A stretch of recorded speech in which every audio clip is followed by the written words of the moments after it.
Welcome to Figure Eight, where we feature inspiring stories of women entrepreneurs who have grown their businesses to 7 and 8 figures revenue. If you're in the mix of growing a bigger business, these stories are for you. Join us as we explore where the tough spots are, how to overcome them, and how to prepare yourself for the next portion of the climb. I'm your host, Julie Ellis. I'm an author, entrepreneur, and a growth and leadership coach who co-founded, grew, and exited an 8-figure business. This led me to exploring why some women achieve great things. And that led to my book, Big Gorgeous Goals. Let's explore the systems, processes, and people that help us grow our businesses to new heights. If you're interested in growing your business, this podcast will help. Now, let's get going. Hello, and welcome to this episode of Figure Eight. Today, I'm in conversation with Jenn Harper. Jenn is the founder of Cheekbone Beauty Cosmetics, originally a direct-to-consumer brand. It took pride in their commitment to reducing their environmental footprint, and today, sustainability and inclusion are part of the foundational fabric of who the brand is and what Jenn wants to see in the world. She pitched on Dragon's Den and received investment from somebody else. She has nurtured Cheekbone Beauty into a B Corp and gracing the shelves in Sephora in Canada and JC Penney in the US. And I'm really excited to talk to her today about her entrepreneurial journey. So, welcome, Jenn. Thank you for having me. Oh, it's so great to talk to you. I'm really excited to hear about your journey and to hear about what you're doing at Cheekbone. What was it that gave you the idea to start a makeup brand? Yeah, so aside from being, I consider myself definitely a beauty junkie pretty much my entire life. I was not in this business. I was actually in the food industry. But back in January of 2015, I had a literal like pop out of bed, middle of the night dream. In the dream, there is three native little girls and they're covered in lip gloss. I woke up and I literally grab my laptop and starting writing out what is the foundation of our brand today. And then I wrote to make a lip gloss because that was part of that dream initially at the time. And then I wanted to like sell it, but use a portion of the profits to do something to support my Indigenous community. I had no idea what that looked like. I did write down possibly start a scholarship fund in honor of my grandmother. And I think really important to my story was I was learning about my grandparents surviving residential school at the time of having this dream. And also, really important to my journey was I was new to sobriety. I'd actually gotten sober 2 months before having this dream. And so I feel like I was at this pretty insane intersection of my life, not only like I think healing from, my past and trauma, but also trying to figure out what I was going to do next. And I really paid attention to brands at the time like Patagonia and Tom's Shoes. And I remember I kept thinking about, I did a lot of driving because I was a sales rep for a seafood company. Uh, and I would always think about like, why aren't more businesses using their business to do good in the world? And that idea of social impact had always been really important to me, as well as this idea of sustainability. When I was selling seafood, a lot of the conversations I would have with my customers were about sustainable seafood options and is there better options and great stories that my chefs could tell on their menus. But yeah, a crazy transition from selling seafood into the beauty world for sure. Definitely. And a big learning curve, I would think, in the beginning to figure out how to make products, package them, start a direct to consumer e-commerce business. I mean, all the things that came with, it's not just making the product, it's actually getting it into the hands of people then. Exactly. I've shared openly that so that dream January 2015. And we didn't end up launching like our e-commerce store until November of 2016. So almost 2 years later. But in that almost 2 year period of like developing this business, I literally read like 100 books in 2 years, and it was all entrepreneurial journeys, like just the basics of how to build a business, financial plan, marketing plan, all those, like everything I could get my hands on, I would read and absorb. And then also for me personally, at the same time, because I was learning about like my family's past, I was also educating myself on Indigenous issues and where it all started and stuff. And it was just like, in this giant few years of like healing, but learning and really coming into who I think I was supposed to be. But it's amazing how in our lives, when trauma and things like that happen, I feel like it really steers us in different directions and really in the wrong direction. And so, really learning about who I was and how I literally became whole in accepting who I was and where I came from. And for many years, I had been ashamed of my Indigenous roots and heritage because I grew up in a country where there's so many stereotypes and people felt a certain way about my people. And those things obviously harmed me in such a negative way. But when I learned the truth of what happened, I was like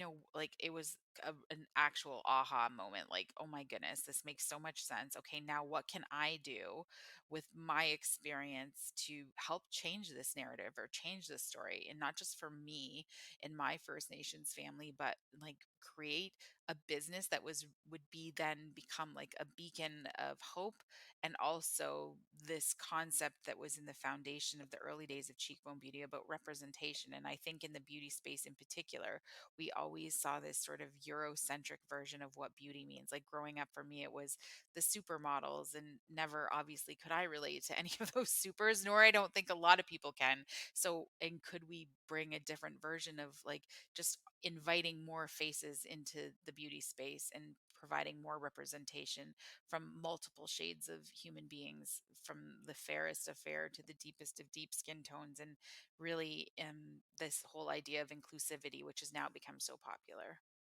Hmm. And how did you know, how you had the dream, which I think happened at an interesting time because it seems like you were open and ready almost to have that come to you. Like it feels very interesting in that timing to me, how it happened and how you were moved to start almost right away after having it. Yeah, because honestly, who does that? Who is like, oh, I had a dream about lip gloss. Now I'm going to start a business. Like, and I really think a lot about that now and how no one was stopping me. Like, my family knew what my experience and skill set was.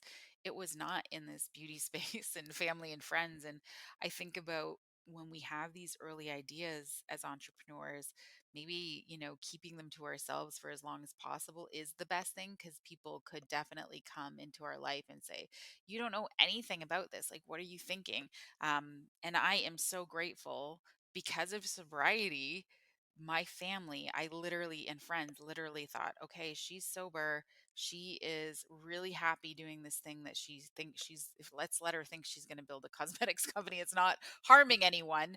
And maybe them not saying anything is the reason that Cheekbone exists today, right? So, yeah, it's pretty wild when I think about that I actually moved forward with that dream and this idea. Because we all have dreams and we don't necessarily jump on them right away, right? It's so true. And it would have been so easy in that early fragile state for someone to be like, Jen, what are you really doing? For Yeah. it to have just been sort of like Do you stomped want to out. something even crazy? I had two friends that I shared this with. One of them even offered me money to do it, which I'm like, when you think of that family and friends round of funding, I was like, was she insane to get? And the other one was like, I had all kinds of experience in working for corporations and was ready there to like always like help and support with ideas and building out different plans for the business. And yeah, it's really interesting that two of the people that I was surrounding myself with were really supportive of this idea at the time. Mhm. And how quickly did you go from sort of the dream with the three Indigenous girls covered in lip gloss to the all women, all skin tones kind of inclusive viewpoint of what you wanted to create? Yeah, I definitely, saw that missing in the space. One, No one ever sees women over 40. We don't see people who, are in any like there were so many people missing from what we see represented, and it was like the list could go on. And so never mind just being indigenous and not seeing that. And then what came into play later, as I was building this out, was I really didn't have the dollars or the funding to build out essentially the products that I wanted to see in the world. So we knew this idea of representation, inclusivity was super important. That was foundational. But there was also this side of like, okay, I really would love to build on this idea of sustainability, and can we as businesses make products that aren't impacting humans and the planet in a negative way, and was that possible? And so didn't have the funding to start out that way, but also never let that leave sort of the background, and had this vision of, okay, we can start this way, and maybe I just really want to prove, is there a market? And I knew from my experience in sales and marketing that you really do have to test sometimes and see if there's an actual market for something. And so using what is called white label or private label, that's how we had to start using packaging and formulations that were not our own. They were someone else's, was how we started. And um so it was married into this idea that we wanted to test this market, and then see eventually if we could transform it into the products that we now sell today. Yeah. And so when you first went online, you had a very basic product line that obviously has grown and changed over time. How quickly did you know that you had something that people wanted what you were bringing to market? Yeah, it was in that first year, and then going into the second year, just seeing the dramatic jump in sale in revenue, right? You're like, whoa, this is like a side hustle, and this is what's happening. And we were gaining so much attention. Like I remember going to my boss at the seafood company, because we were going into a Flair article, and like, and this was, I was still working for them. So I was like, had to be like, oh, I have this business on the side, just so you know, because I was like, oh, like I didn't expect it to, I guess, to get that much attention that quickly, but it did. And there was tons of PR moments over the next few years, and then tons of growth. And it was in that first year that I was like, okay, not only so this market is here and interested in this idea of an indigenous beauty brand, but they were also very interested in what I was interested in, was this different way of making products, because so many of the customers were like, what's in this, where does this come from, where does this ingredient wired, like, is there different options for, so all kinds of questions related to the same things that concerned me. And the numbers that was happening at was such a tremendous amount that I knew we would need funding in order to grow the business that I essentially really dreamt about growing. And that was going to take a lot more effort.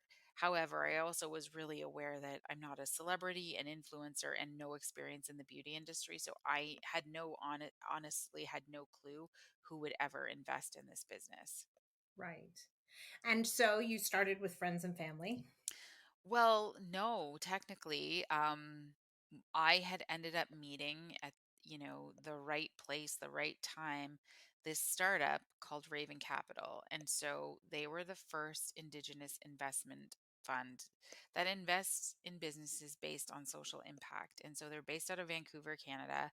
I was at an event in Ottawa. One of their co-founders was at that same event. We stayed in touch. That was 2018. And then by 2019 started meeting with their team, and really like getting to know one another and feel if there was alignment here. So we found someone to invest in the business, and at a really early stage. And it was just before taping Dragon's Den. And I had the term sheet that they had given me, which it was an offer that I didn't even know existed. It was called convertible debt, and they were going to give us $350,000, and that could be converted into equity, or we could pay it back as debt. It would be entirely up to us. But what could we do with that kind of money, in a year, and see if we could build out this version of being this brand that is focused on sustainability. Yeah. And so that's when then you get into order, like being able to order larger quantities and formulate your own products. And then you have money to start doing things the way you want to do them. Exactly. And by March 2020, we had launched our first product based on this new model of being sustainable, vegan, and clean. And that was our Sustain lipstick. And that was the first product we had made where we worked with outsourced chemists. And then in 2020 is when we knew we were like, we wanted to build this lab that we had spoke to our investors about as well at our headquarters in St. Catharines and really hire a full-time chemist so that we could work on so many more formulations to transform the entire line to what it is today. So that's a big journey in 4 years, basically. Yeah. From, I think, now we'll build the lab to transforming the entire line. And I'm sure introducing new products as well during that time. Yeah, exactly. I yeah, it feels like just yesterday at the same time. It feels like forever at the same time. But it did, I guess, did happen relatively quickly when I think back. But it was so when you're I think it's that passion that you have about building and creating that you're like really immersed in all the new products that we wanted to come out with and thinking about how we could really do things differently and the stories we wanted to tell surrounding the products and how this whole concept of coming at this as a small indie brand and really wondering you know why these giant conglomerates in the beauty space haven't done these things when they had these opportunities for years of just choosing different raw ingredients or ways to make their formulations and just proving that you could create things that were more naturally derived that are still efficacious, bringing this idea of like sustainable beauty to this bold clean color category. Mhm. And it feels like so many things that you've done have really been on this sort of leading edge of change that is happening in the industry. Yeah, I mean, we're super small, so I doubt we'll ever get much credit for anything, but I feel certainly as the small team that we are really trying to think differently about how things are made and be really transparent with our audience, which I think in the beauty space there's a lot of like sort of secretive things that happen, which is really interesting because our ingredient lists are all on the outside of all of our packages, right? And so um, we really just got open about talking about and why we choose. We never vilify things, we don't say things are bad, but there's reasons why we don't use ingredients or packaging that would be considered controversial. And if you ask us about why we're choosing to use this type of packaging, like there's reasons why we make all of the decisions we make based on the formulation that's going into that kind of packaging. And we're really just open and honest with our customers about how we do things. And we get to work on a lot of exciting projects, one being based out of the Niagara region. We were taking grape waste from the grape industry and extracting actives because we really want to, at some point in our business, we've proven that it works. We're worked on this for 4 years, but create our own raw ingredients so that we have a little bit of IP and ownership when it comes to our formulations and how we could really be uniquely positioned in the market. But yeah, it's been like it's insane to think about how far we've come, but there's still so much more work to do always, right? The more you're learning, the more you recognize there's still a ton of work to do, but super proud of all the things we've accomplished to this point. And well, and certainly, I mean, you've built a really well-known indie brand. I mean, people know you, and um, I think, and value what it is that you have to say and what you're talking about. Yeah, I still feel like we're so small, like there's still so much work to do. But yeah, thank you. Yeah, you're welcome.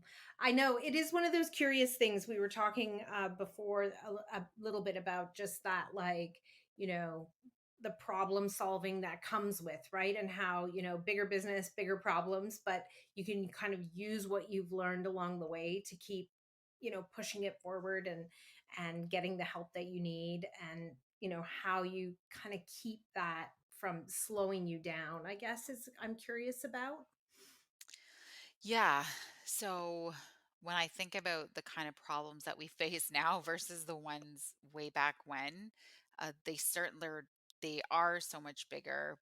But because you have the experience of going through the smaller problems, it kind of prepares you for the bigger ones.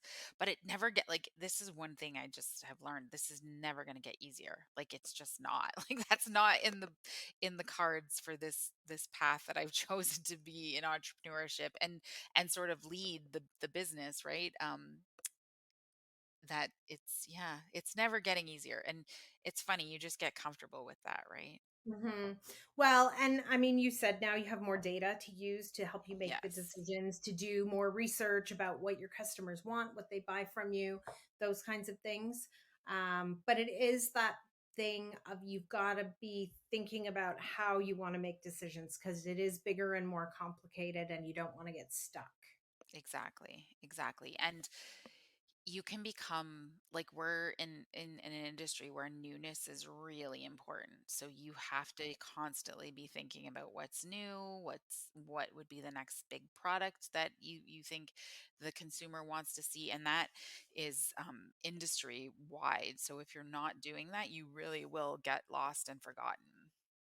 Right. Yeah. Like there's the like new products, new colors of existing products, new like all the different kind of pieces that go And into not that. just from like one brand.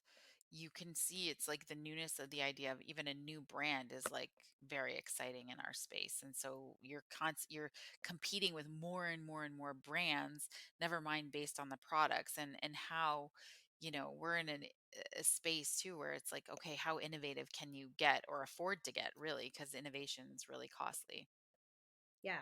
Yeah. And thinking that, yes, you see brands that come in and it's because they've innovated something in some way. And it, and now with things like TikTok and Instagram, things get discovered and Hmm. blow up. And so you're sort of having to play in that playground of keeping current and making sure that you have things to talk about. Yeah, it's in Sephora in the US and actually now has a shelf that it's like called the For You page. So it's like this has gone viral on TikTok shelf it's coming to Canada as well. But yeah, it's like it's a different world that we live in for sure. I think from how brands were built even 5, 10 years ago, it's completely never mind 20 years ago. This is a whole different world where in our beauty space, it's definitely about virality. But it's also, which I really think is interesting because a lot of the products, some of them that we see go viral, aren't necessarily new.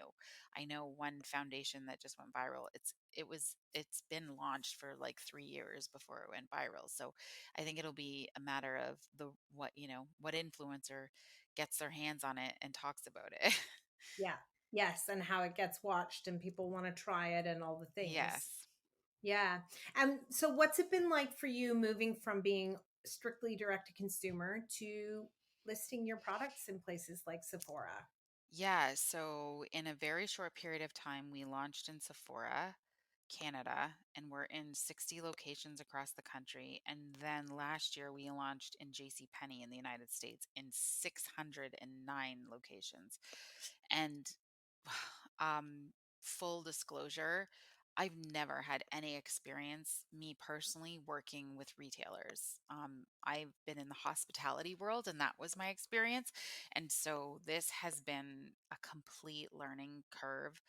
And I had to recognize all the things that I didn't know. And we really had to hire people that have beauty industry experience and specifically worked with these retailers. So last year we hired an organization called Maverick that really manages our relationship with Sephora Canada, and we hired a consultant that is sort of our managing partner for JC Penney in the United States. And if it wasn't for these two women, we would not be doing well in either of these locations because it's very interesting that sometimes we don't even know the questions to ask, and I don't think these large retailers even know how to support a small business that doesn't know anything about their world, right? And so um with the case of Sephora, I wish we would have made that decision sooner to work with the organization that's helping us than later.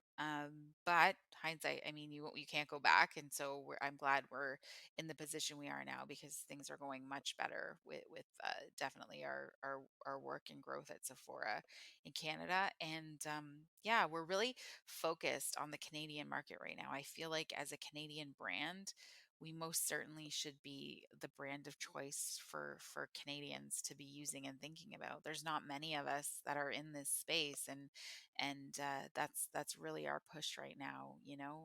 Is to grow this Canadian audience. which is great. I mean, and hopefully, people will take up the homegrown option versus, the many other ones that come from all over the world that are out there.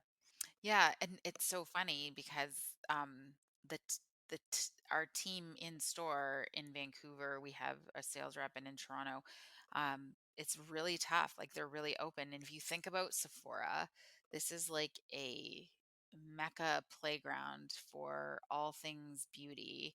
But the people, like we all know about the sort of the teens going in there, and it's all about what's on TikTok and going viral, and people just go in and they already have these ideas about what they're there to buy, right? And so that it has been truly a challenge being a small indie brand to even create brand awareness and get recognized and get people to try our products. So that's the space that we're in, is because we're really competing against these big players. Yeah. And who have a lot of money, We need right? those And little girls to make us go viral on TikTok. yeah. Yep.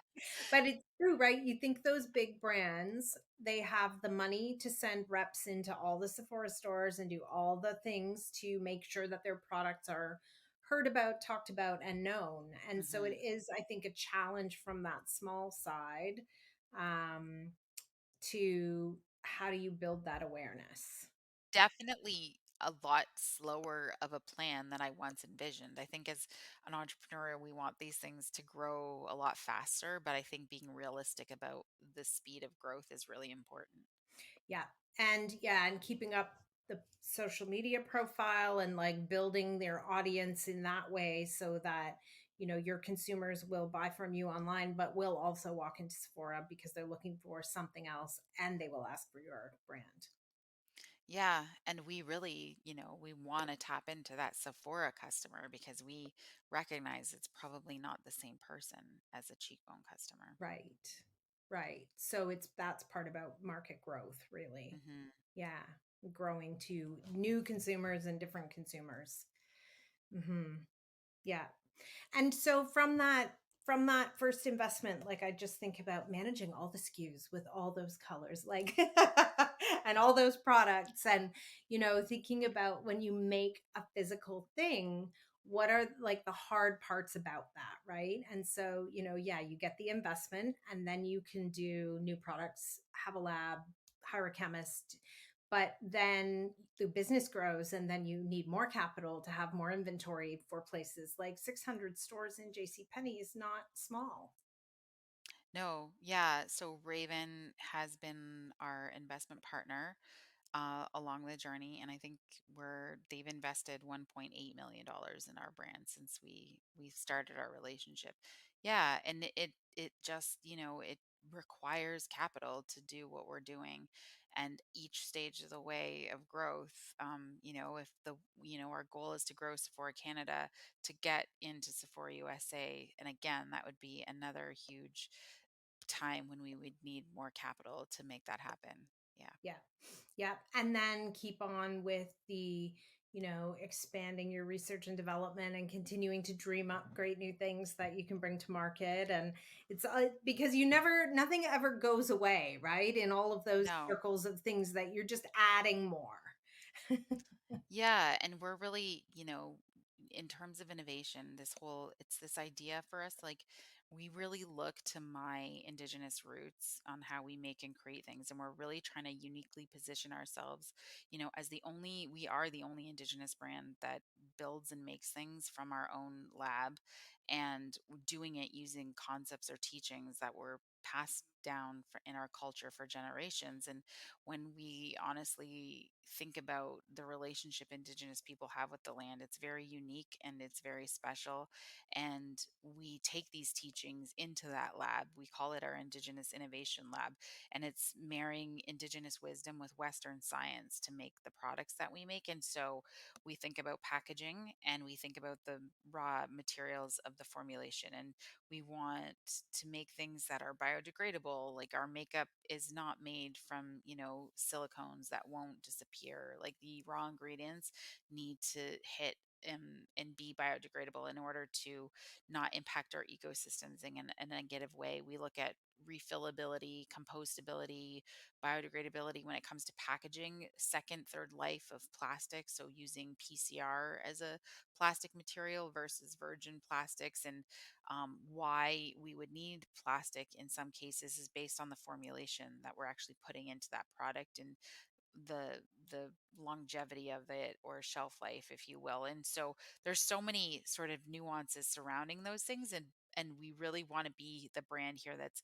helping people get educated and understanding what these all mean, because a lot of brands and businesses, we can use these terms, but in unfortunately in many cases there's a lot of greenwashing that happens. And so helping people understand, um, what kind of consumer do you want to be, and sort of what brands would you align yourself based on that. Yeah. And then also, do you have constraints like when you're using manufacturers, you know, how big do you have to get before you can start pushing them to give you a more environmental option on Right. packaging or something like that? Yeah, exactly. Yeah, that would definitely be a challenge as well. Yeah, for sure. Yeah. And so I'm just thinking about your sort of comment about, the when you started this business, you never imagined the continuous sort of learning and growth curve that happens with growing a business. And I do think that's a really big part of entrepreneurship. That idea of, if you I do always think if you actually know what you're doing, something's going to happen, like it's right around the corner. Because it's so rare that you feel like you know what you're doing. It's that constant like growth mindset learning, and how we then integrate that and use the skills to sort of lever forward into the next unknown. Yeah, I would be really scared too if I was on a path where I was like, I really feel like I've got this under control and figured out. I would definitely be worried. So, and I haven't felt that way in many, many years. So, um, yeah, oh, no, the unknown it's so real. And that it's just like every day has its new challenge. Like it ultimately does when we're trying to figure things out. Like it doesn't matter what's happening. We have so many projects always on the go. And at some point in each project, there's like, okay, is this the right thing we should be doing? This worked for that situation. And sure enough, it doesn't work for the next situation. And so it's constantly solving problems is really, I feel like, my main role. Yeah. And do you see, now that you've been an entrepreneur for a number of years and building this business, are there more Indigenous women coming into entrepreneurship? Like, do you see any changes in that in the time that you've been doing this? Yeah, absolutely. I feel like there's a lot more businesses that have come out of our communities. There's an organization that's called Powwow Pitch, and it's almost like um, it's a platform, or a group that's supporting sort of new startups in this indigenous ecosystem.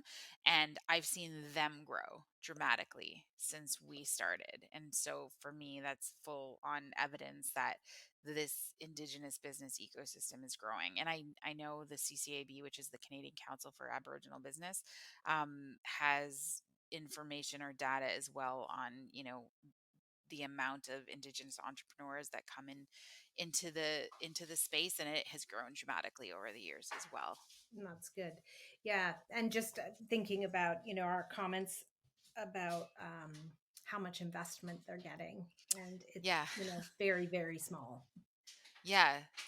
Thankfully, organizations like Raven Capital are now in the world to support us.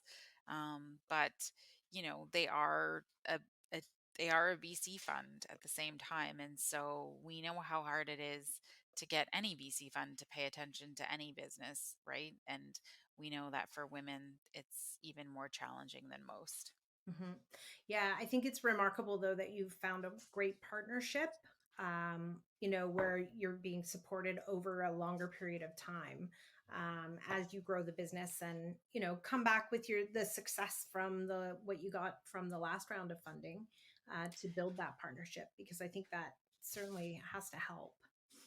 Yeah, and I think like you said, with this idea of time, I recognize that, and this is, I think, what happens in the funding space is maybe we're not giving businesses the time that they need to actually be fostered and grow properly and scale, that it's in to scale in a way that is helpful and not detrimental to the business, right? Like, I actually just had a call with the Sephora team, and a product going viral is great, but there's going to be a spike, but then there's also a huge downturn or downfall.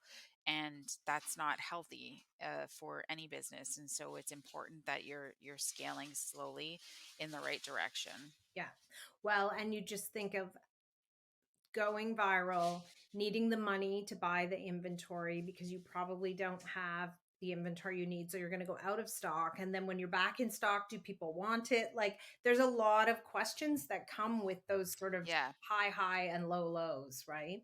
Yes. Yes. Mm-hmm. Yes. Yeah. So, well, I think that slow and steady is definitely, or a little bit medium speed and steady is maybe Yes. what we all want when we're trying to figure out, the best ways to grow and how to keep it sustainable and how to manage our numbers and our cash and all the things that go into growing.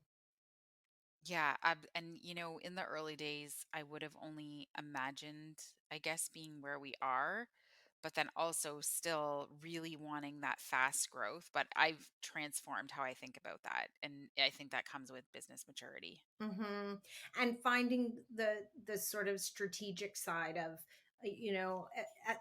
yes, you want to have opportunity and take those opportunities, but you want to have the strategy about how you want to grow, then how you can kind of manage that, from a capacity perspective on a lot of different fronts. Yes, exactly. Good. Well, I thank you so much for our conversation today. It was really great talking to you.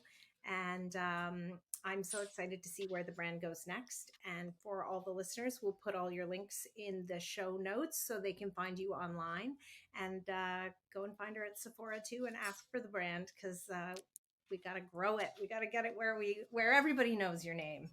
Yes, thank you so much. It's been a pleasure talking to you as well. Thanks, Jenn.